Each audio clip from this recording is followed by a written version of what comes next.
আজকে রান্না করব করলে আলুর চচ্চড়ি। তো কীভাবে রান্না করি সেটা দেখতে থাকেন, অবশ্যই ভালো লাগবে। তখন একটা কড়াই দিয়ে দিয়েছি, কড়াইতে পেঁয়াজ কাঁচা লঙ্কা দিয়ে দিয়েছি, সর্ষের তেল পরিমাণ মতন। তেলের পরিমাণটা একটু বেশি দিতে হবে, যেহেতু করলে তিতো, তো তিতো ভাবটা থাকবে না, আর করলে পুরপুরটা খেতেও ভালো লাগবে। তো তেলের পরিমাণটা বেশি দিতে হবে। এখানে দিয়েছি আদা রসুন জিরে দিয়ে একটা পেস্ট, 1 চা চামচ মতন, আর বাটি ধোয়া জল দিয়ে দিয়েছি, পরিমাণ মতন হলুদ, সমস্ত গুঁড়ো মশলা দিয়ে দিচ্ছি। এখন ধনে গুঁড়ো, হলুদ গুঁড়ো,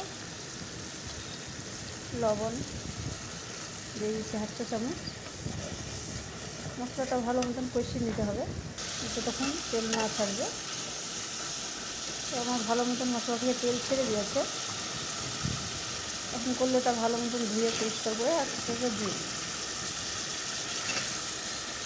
সমস্যা হচ্ছে এক হাতে মোবাইল, এক হাতে সবজি তোলা, একটুখানি সময় লেগে গেছে। এখন ভালো মতন কষিয়ে নিচ্ছি। যত বেশি কষাবেন ততই খেতে মজা। আর 1 থালা ভাত এমনি খাওয়া যাবে, মাছ মাংস ছাড়াই। পেটে পিঠে খাবে বাচ্চারা। তো এইভাবে চচ্চড়িটা করে একবার বাসায় ট্রাই করে দেখবেন, কেমন হয়েছে কমেন্ট করে জানাবেন। যেহেতু মাটির চুলে রান্না করছি, স্বাদটা তো দ্বিগুণ বেড়ে যাবে। ভালো লাগলে লাইক কমেন্ট শেয়ার করে দেবেন। আল্লাহ হাফেজ।